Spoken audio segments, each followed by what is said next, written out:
Hoje eu vou falar de um daqueles filmes que talvez gerem vídeos que não dão tantas visualizações, não geram tantas curtidas, tantos comentários, porque provavelmente é um filme que vai ser menos visto mesmo, mas que eu gostei tanto que eu acho que vale a pena recomendar. Ainda é um dos filmes que eu assisti na Mostra de São Paulo, que acabou agora há pouco, mas mesmo que eu não tenha incluído naqueles 14 dias de maratona da Mostra, eu vou falar um pouquinho sobre ele aqui, que é um filme lindíssimo, lindíssimo, lindíssimo, chamado Charuto de Mel, que é dirigido pela Camila Ainuz, que é irmã do Karim Ainuz, o cineasta brasileiro de ascendência argelina, que tem vários novos clássicos do cinema brasileiro da retomada e pós-retomada, como Madame Satã, O Céu de Sueli, Praia do Futuro, A Vida Invisível e tantos outros. E esse é um filme que a Camila Ainuz fez, que é obviamente de uma maneira muito delicada e de uma maneira muito honesta e muito clara, um filme muito feminino. Ele é um filme que tem uma sensibilidade para a experiência da mulher, principalmente nos anos formativos da sua idade, ali na adolescência, que é admirável e que mostra pra gente por que é tão importante ter representatividade no cinema, no sentido de que é claro que um homem pode fazer filmes sobre a experiência feminina ou sobre protagonistas femininas. É claro que homens brancos ou mesmo mulheres brancas podem fazer filmes sobre uma mulher negra, por exemplo. Mas em muitos aspectos, esses filmes nunca vão ser tão simples e tão precisos em sua análise e sensíveis à realidade da protagonista ou do protagonista, quanto uma pessoa que tem uma vivência parecida com aquela que ela tá tentando retratar na tela e discutir. E isso acontece aqui nesse filme Charuto de Mel, não só desde o começo, né, em momentos mais óbvios, por exemplo, nos créditos iniciais, quando tem meio que uma animação meio subjetiva, em rosa, com umas formas assim que parecem formar meio que células, mas muito obviamente no centro da tela você vê as repetições de uma forma que remetem ao órgão genital feminino, uma vagina. E eu meio que hesito em falar vagina aqui no vídeo, porque eu sei que o YouTube tem um algoritmo que pune algumas coisas que são risíveis, né? É óbvio que é uma palavra permitida, ou quando você fala, por exemplo, de uma acusação, que acontece nesse filme aqui, né? Acusações de crimes sexuais, de estupro, são termos que são complicados pro YouTube. Quando eu fiz esses dias o vídeo sobre má sorte no sexo ou pornô acidental, que também tem o nome, e a Mostra estava divulgando antes como pornô amador, e é claro que eu atraí o algoritmo para pensar que aquilo era alguma espécie de tentar postar pornografia no YouTube, enfim. Mas de qualquer forma, não só nesses momentos mais óbvios, o filme já começa a mostrar que ele tá muito interessado em falar de feminilidade, mas também tem alguns detalhes muito, assim,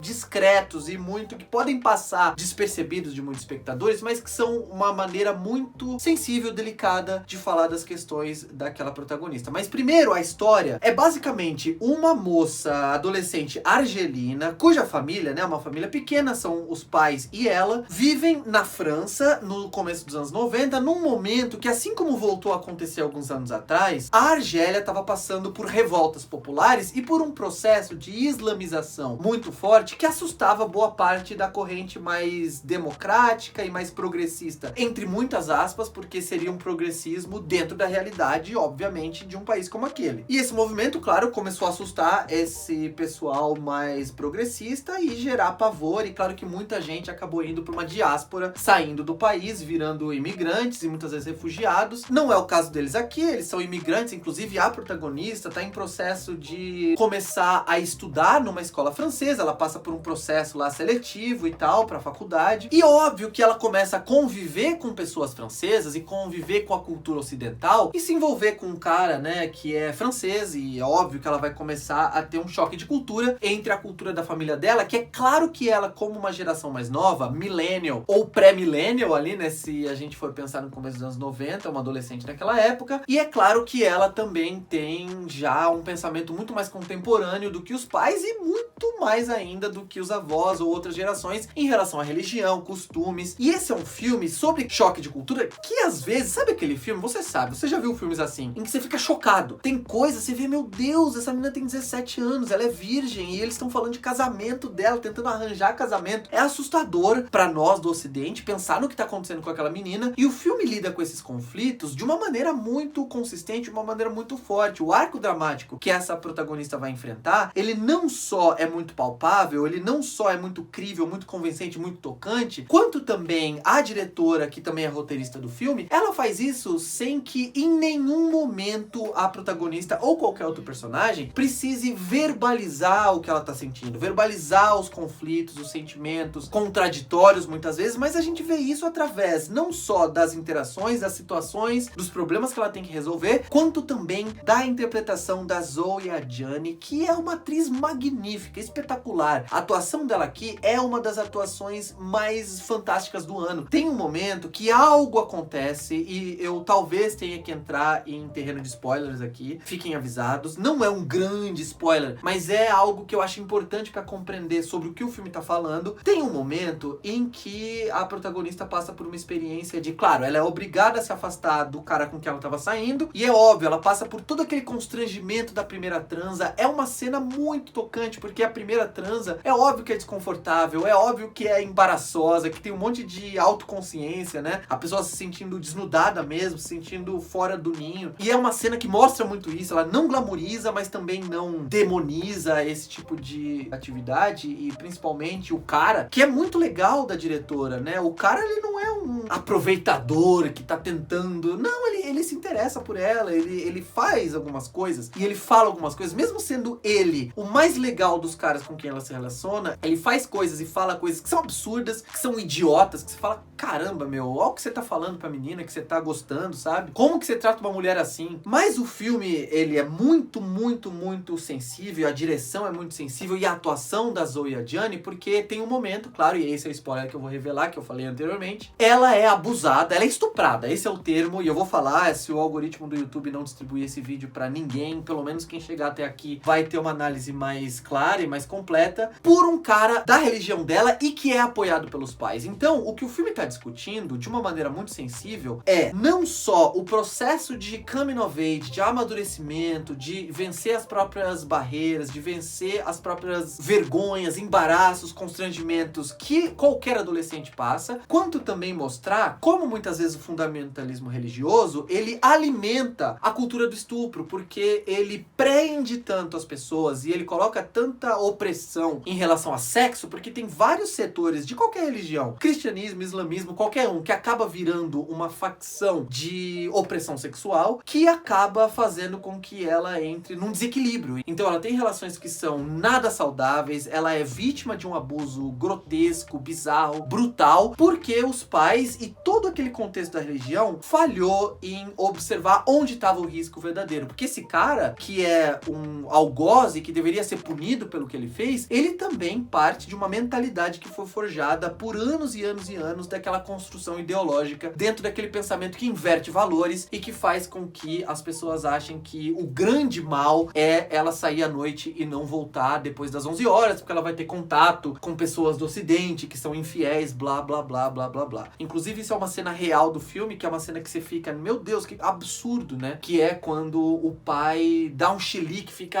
absolutamente revoltado com ela, de uma maneira muito agressiva. A gente teme que ele possa bater nela, isso não acontece. E ele até ameaça pular da janela, né? Se matar, porque a filha voltou pra casa depois das 11 horas da noite. Uma filha que tem, como eu falei, 18 anos. E o que eu acho muito, muito bom desse filme, e eu já percebi, eu dei uma fuçada no Letterboxd pra ver a nota de muita gente, ele não tá sendo um filme que tá sendo muito elogiado e muito apreciado, porque ele não é um filme que faz um exercício formal. Eu acho que muitas vezes críticos de cinema ou cinéfilos, pessoas que olham para o cinema como arte mesmo, acabam esperando que todo filme faça um exercício formal, de estilo, que tenha inovação estética, e esse não é um filme que faz isso. Ele conta uma história de uma maneira tradicional, mas que tem tanta coisa sendo discutida e que traz atuações que são tão fortes e que tem um olhar pro feminino que é tão delicado e que é tão diferente de um homem fazendo um filme como aquele, que o filme acaba envolvendo você, se você entra no filme, de uma maneira diferente, com uma sensibilidade diferente, e abre portas para você pensar sobre muita coisa. Um outro exemplo, só para citar um exemplo dessa questão da feminilidade que eu falei, no final do filme, eu não vou falar o que acontece exatamente, mas tem um plano que eu achei lindíssimo, que é um plano em que a menina, a protagonista, vivida pela Zoe Adjani, ela tá andando, né, pra longe da câmera, como se fosse, sabe aquele final de filme em que a câmera se afasta do personagem, falando assim, agora ela tá trilhando o caminho dela, porque o filme é um arco dramático, psicológico dessa personagem, é um estudo de personagem em que ela começa a aprender quem ela é e tomar a decisão de se afastar daquele fundamentalismo religioso e buscar a felicidade que ela sonha pra ela. E no momento que ela consegue, mais ou menos, né, porque é um retrato, é um recorte da vida dela, começar a caminhar um pouquinho mais sozinha, a câmera da diretora vem de baixo pra cima, mostra o corpo dela inteiro, mostra a bunda dela, mostra os seios dela, só que é muito nítido. Ela tá usando, claro, roupas ocidentais, então dá pra ver que ela tá sem sutiã, por exemplo, ela tá de calça jeans, e é uma roupa muito mais ousada do que ela conseguiu usar durante o filme inteiro, porque, inclusive, no filme inteiro, os pais sempre falam, quando ela vai sair de casa, vira de costas, pra ver se tem parte das costas aparecendo, um vãozinho, assim, um botão